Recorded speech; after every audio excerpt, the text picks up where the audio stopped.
आता जेव्हा बी याची उदाहरणं येतात, हे उदाहरण सॉल्व्ह करायला 4-4 मार्क येतात, म्हणजे जवळजवळ मी 10 मार्क सांगून दिली तुम्हाला, परीक्षेत 10 फिक्स झाले आता, ठीक आहे.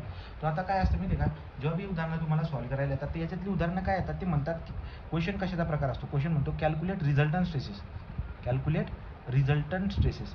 तर तुम्हाला रिझल्टंट स्ट्रेस काढायला लावतात, रिझल्टंट स्ट्रेस याची गणित परीक्षेमध्ये येतात. रिझल्टंट स्ट्रेस कोणकोणते असतात, 2 असतात, एक असतो सिग्मा मॅक्स आणि एक असतो सिग्मा मिन. आणि तुम्हाला चालू शिकवलं मी, सिग्मा मॅक्स काय असतो, सिग्मा मॅक्स जो असतो तो असतो, सिग्मा मॅक्स काय असतो, सिग्मा मॅक्स असतो direct stress plus bending stress. आणि सिग्मा मिनिमम काय असतो, सिग्मा मिनिमम असतो तो असतो direct stress minus bending stress. Okay. आणि तुम्हाला हे बी माहीत पाहिजे की डायरेक्ट स्ट्रेस काय असते, डायरेक्ट स्ट्रेस असते force upon area P/A.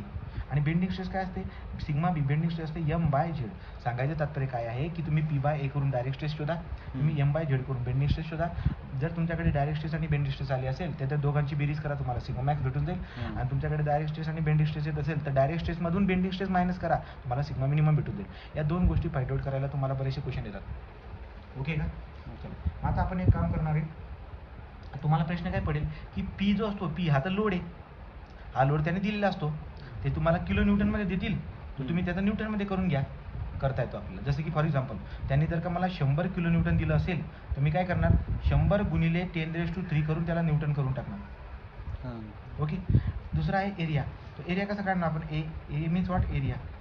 Area कसं काढतो, आपल्याकडे वेगवेगळे हे आहेत, ठीक आहे ना. जसं की माझ्याकडे रेक्टँगल आहे, ठीक आहे. तो रेक्टँगल आहे माझ्याकडे, रेक्टँगल 2 प्रकारचे आहेत. आणि दुसऱ्याकडे माझ्याकडे काय सर्कल आहे, आणि सर्कल पण माझ्याकडे 2 प्रकारचे. कोणकोणते बघा, रेक्टँगुलर 2 प्रकारचे कोणकोणते आपल्याकडे, एक सिम्पल रेक्टँगल आणि एक असतो हॉलो रेक्टँगल. दुसरा काय असतो, हॉलो रेक्टँगल. तुमच्या लक्षामध्ये येईल इथे काय बरं का, की सर्क्युलरच्या केसमध्ये बी तुमच्याकडे 2 शेप आहेत. आपलं सर्क्युलरमध्ये पण तुमच्याकडे 2 आहेत, एक सिम्पल सर्क्युलर आणि दुसरा आहे हॉलो सर्क्युलर. तर तुम्ही मला सांगा, एरियाची बात चालू आहे, तो रेक्टँगुलरचा सिम्पल रेक्टँगुलर म्हणजे असा सिम्पल रेक्टँगुलर आहे, याची विड्थ आहे बी आणि याची डेप्थ आहे डी. तुम्ही मला सांगा की, तुम्ही मला सांगा बी आहे, डीला आहे, हा डी दिला आहे, तर याचा एरिया कसा काढणार, याचा एरिया कसा काढणार, बी इंटू डी, बी इंटू डी. तर बी इंटू डी करून आपण याचा एरिया काढतो. याला पॉज नाही करता येतं, कंटिन्यू करा. कंटिन्यू. चला, तो एरिया काय असतो, जरा सांगा, रेक्टँग्युलरचा एरिया काय असतो, लांबी गुणिले रुंदी बी इंटू डी. याचं काम मिटलं. ओके. चला, हॉलोकडे या, हॉलोकडे या. हॉलो रेक्टँग्युलर जर का मला काढून देतोय तो, हे हॉलो रेक्टँग्युलर आहे समजा, हॉलो रेक्टँग्युलर. हॉलो रेक्टँग्युलरचं कसं काढतात, समजा बाहेरची बाजू जी आहे याला कॅपिटल बी म्हणतो, आणि इकडची बाहेरची टिप आहे याला कॅपिटल डी म्हणतो. नंतर यातले काय, इथून तिथपर्यंत याला छोटा बी म्हणतो, आणि मधलं जे नाही इथून तिथपर्यंत याला छोटा डी म्हणतो. लक्षात. आणि याचा एरिया जर मला काढायचा असेल तर कसं काढणार मी, पहिले बाहेरचा एरिया कॅपिटल बी इंटू डी मायनस छोटा बी इंटू डी, हा झाला एरिया. आणि मला वाटतं तुम्हाला सोपं आहे तो. ओके. सर्कलच्या केसमध्ये या, सर्कल जो काही आहे, सर्कलचा एरिया काढायला लावला तुम्हाला, तर एरिया काय येतो सर्कलचा, एरिया इज इक्वल टू π/4 डायमीटरचा स्क्वेअर. हे पार्ट झाले आपला, ठीक आहे. आणि हॉलो जर का बघायला गेला तर हॉलो सर्कल, समजा हॉलो सर्कल आहे, तर हॉलो सर्कलच्या केसमध्ये जर बघायला गेला तर तुमच्या लक्षामध्ये येईल की याचा एरिया काय असतो, बाहेरचा जो डायमीटर आहे तो कॅपिटल डी आहे समजा, आणि आतला डायमीटर आहे छोटा डी आहे समजा, तो π/4 कॅपिटल डीचा स्क्वेअर मायनस छोटा डीचा स्क्वेअर. असं हा एरिया झाला, आणि इकडचा हा एरिया झाला. या पद्धतीने आपले हे 4 एरिया आपल्या लक्षामध्ये राहायला पाहिजे.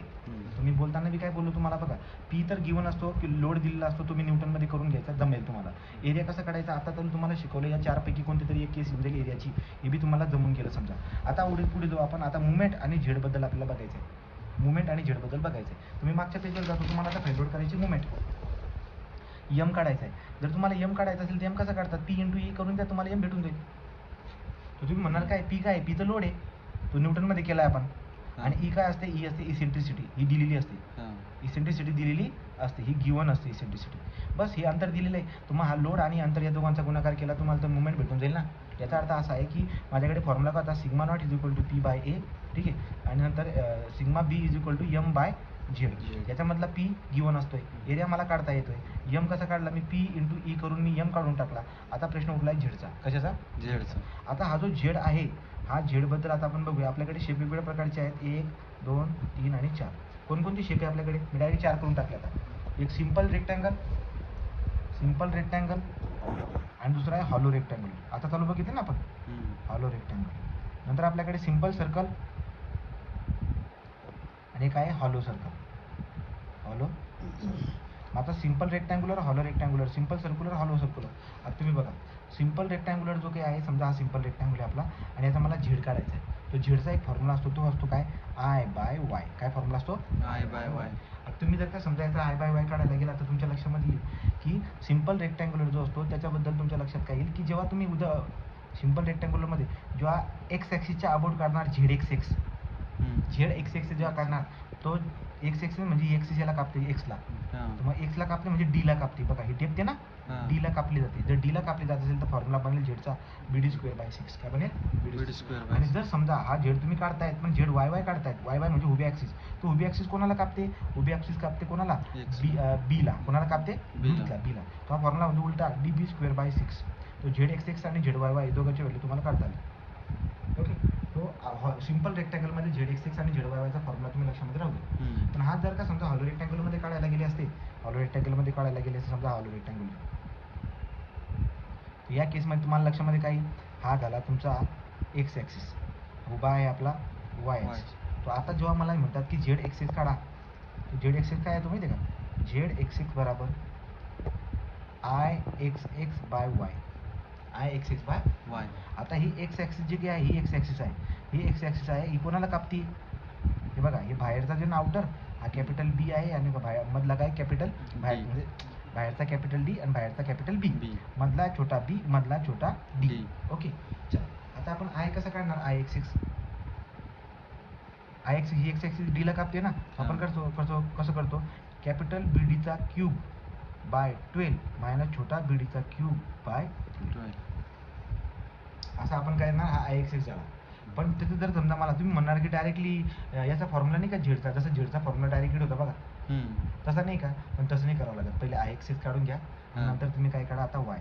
वाय म्हणजे काय माहिती आहे का? ही एक्स ॲक्सिस पासून ही जी एक्स ॲक्सिस टाकली ना टॉपपर्यंत अंतर काय याचं? हे जर कॅपिटल डीला असेल तर एक छोटा D/2 असणार, सॉरी कॅपिटल D/2 असणार. मी नवीन सांगतो, इथून तिथपर्यंत हे कॅपिटल डी आहे, तर तुम्हाला वाय काढायचं आहे, तो वाय काय येणार? इथून तिथपर्यंत हा वाय असतो आणि वायचं उत्तर काय होईल? मग कॅपिटल D/2, डीच्या निम्मा, म्हणजे याचा D/2 आला. मग तुमच्याकडे आय एक्स एक्सची व्हॅल्यू आहे, तुमच्याकडे वायची व्हॅल्यू आहे, दोघांचा तुम्ही जर का रेशो घेतला तर तुम्हाला झेड एक्सिस भेटून जातो ना, असा झेड एक्सिस काढता येईल. ओके. आणि नंतर दुसरी बात काय उरली? आता झेड वाय वाय जर त्याने मला काढायला लावलं असतं, कसं काढलं असतं मी? झेड वाय वाय कसं आलं असतं? I Y Y divide by Y. तुम्ही म्हणणार आय वाय वाय काय येईल बरं का? वाय ॲक्सिस कोणाला कापते? बीला. तर तुम्ही कसं लिहिणार? कॅपिटल DBचा क्यूब बाय 12 मायनस छोटा DBचा क्यूब बाय 12, हा झाला आय वाय वाय. आणि तुम्ही मला सांगा, ही ॲक्सिस जर पडते ती, तर इथून तिथपर्यंत हे निम्म अंतर किती राहणार? तर हे बघा, इथून तिथपर्यंत निम्म अंतर किती राहणार? हे अंतर राहणार B/2. किती राहणार? B/2. तो वाय इज इक्वल टू असणार हा B/2. तो वाय आला, आय वाय वाय आला, तुम्हाला झेड वाय वाय भेटून जाईल. आलं लक्षात? तो असे क्वेश्चन येतात 4-6 मार्काला येतील. तर हे काय झालं? सिम्पल रेक्टँगलचं तुम्हाला झेड एक्सिस काढता आलं. हॉलो रेक्टँग्युलरचा झेड काढण्यासाठी तुम्हाला आय बाय वाय करावा लागत असतो.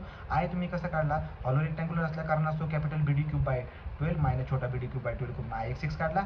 आणि ही एक्स ॲक्सिस पासून जे टॉपपर्यंतचं अंतर आहे जे D/2 आहे, तो आय एक्स एक्स आणि वाय जर केला तर तुम्हाला झेड एक्सिस भेटून जातो. सेम तुम्ही झेड वाय वायकडे आले, तर झेड वाय वाय कसा काढतात? I Y Y divide by Y. पण आय वाय वाय काय असतं? वाय ॲक्सिस ज्याला कापते, जसं की बीला कापते, तर त्याचा क्यूब करावा लागेल मला DB³/12 मायनस DB³/12, असं करून आय वाय वाय येऊन जाईल. हा वाय झाला, या दोघांचा रेशो करा, तुम्हाला झेड वाय वाय भेटून जाईल. आणि झाल्यानंतर आता आपण सर्कलकडे येऊ. इकडे जागा नसल्यामुळे मी इकडे घेतो सिम्पल सर्कल. तो सिम्पल सर्कलच्या केसमध्ये बघा, एरियाचा तुम्ही मागच्या पेजवर काढला, आता तुम्हाला झेड काढायचा आहे. तो याचा झेड काय असतो? डायरेक्टली सांगतो फॉर्म्युला याचा. तो झेड एक्स एक्स असो का झेड वाय वाय असो, तो डायरेक्टली काय असतो? π/32 डीचा क्यूब, डायमीटरचा क्यूब. हा झाला सिम्पल सर्कलचा झेडचा फॉर्म्युला. ओके. आणि आपल्याकडे जो काही असतो पुढे, आपल्याकडे असतं पुढचं सिम्पल सर्क्युलर झालं हॉलो सर्क्युलर. हॉलो सर्क्युलर जर का असेल तर त्या केसमध्ये झेडचा फॉर्म्युला कसा बनणार? तो झेड एक्स एक्स असो का झेड वाय वाय असो, त्याचा फॉर्म्युला काय असतोय? I by Y. आता हॉलो आहे, तर तुम्ही मला सांगा, हॉलो सेक्शनचा मोमेंट ऑफ इनर्शिया काय येईल? π/64 कॅपिटल D⁴ मायनस छोटा D⁴. मोमेंट ऑफ इनर्शिया लक्षात घ्या सर्कलचा, इथे कुठेतरी येऊन गेला नाही का मी? बघा, सिम्पल सर्कलचा जो काही ना, सिम्पल सर्कलचा मी तुम्हाला डायरेक्ट झेड काढून देत दाखवलेला आहे. पण त्याचा मी जर तुम्हाला आय काढून दाखवला असता, तर आय काय असतो सर्कलचा? π/64 D⁴. Moment of inertia of the circle π/64 D⁴. तर मी तेच केलं. आता हॉलो आहे म्हणून काय केलं बरं का? π/64 D⁴ मायनस D⁴, म्हणजे बाहेरचा डायमीटर मायनस एक्सटर्नलचा बाहेरचा, आणि हा D/2 करून द्यायचा. म्हणजे याचा फॉर्म्युला कसा बनेल माहिती आहे का? याचा फॉर्म्युला बनताना एक तर असंच असं बनेल, काहीच दिमाग लावायचं नाही. Z X x Z Y Y हा फॉर्म्युला आपला असा बनतो. असं काही केस आली तर उदाहरणामध्ये आपण ते बघणार आहोत.